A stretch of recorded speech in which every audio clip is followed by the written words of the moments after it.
Hi Internet, it's July 27th and I'm Jeremy Parrish, and I'm here to show off today's Virtual Console releases for 3DS.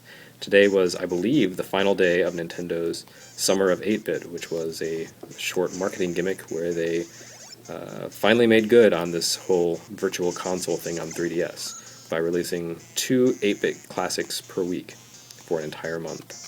And some of those weeks were kind of lame, like when we just got Ambassador games that those of us who were early adopters already owned. But this week was really good. We got Mole Mania and we got Wario Land 3, Super Mario Land 3, Wario Land, which is, it's a really kind of curious evolutionary midpoint between the Wario Land games that you may know and may love and the Mario Land games that sort of defined the early Game Boy.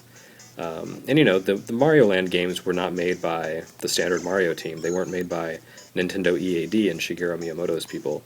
They were made by Nintendo R&D 1, which was headed up by Gunpei Yokoi, and I can't actually tell you who made the games off the top of my head. But, you know, you play the Mario Land games, and they don't feel quite like typical Mario games, and there's a reason for that. That reason is that they weren't, you know, by the same people.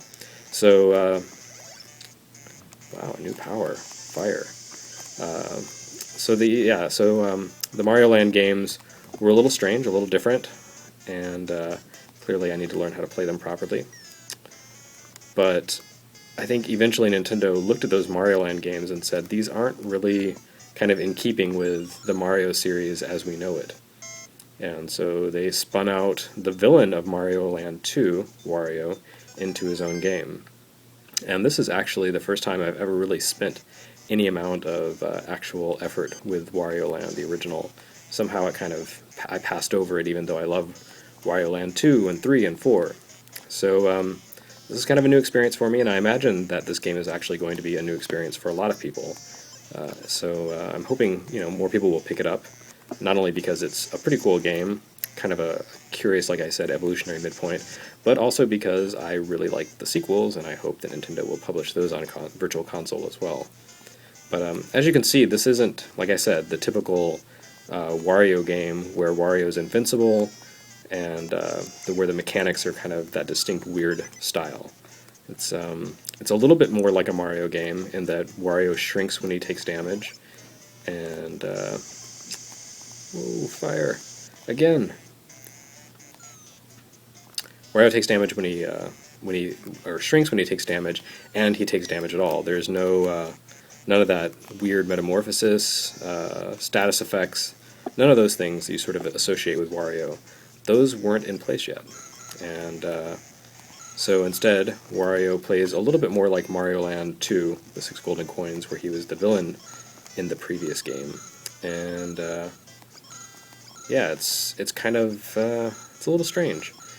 It's one of those games that I think a lot of people overlooked because people didn't necessarily take Game Boy seriously back then.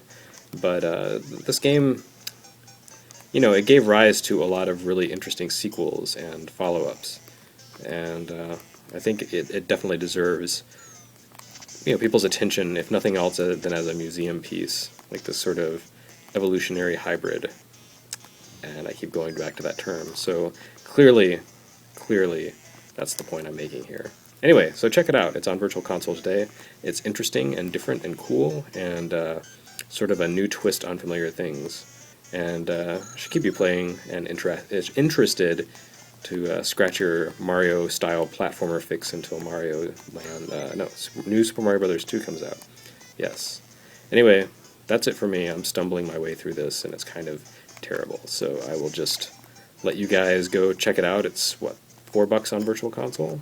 And that's a pretty darn good price for a classic platformer.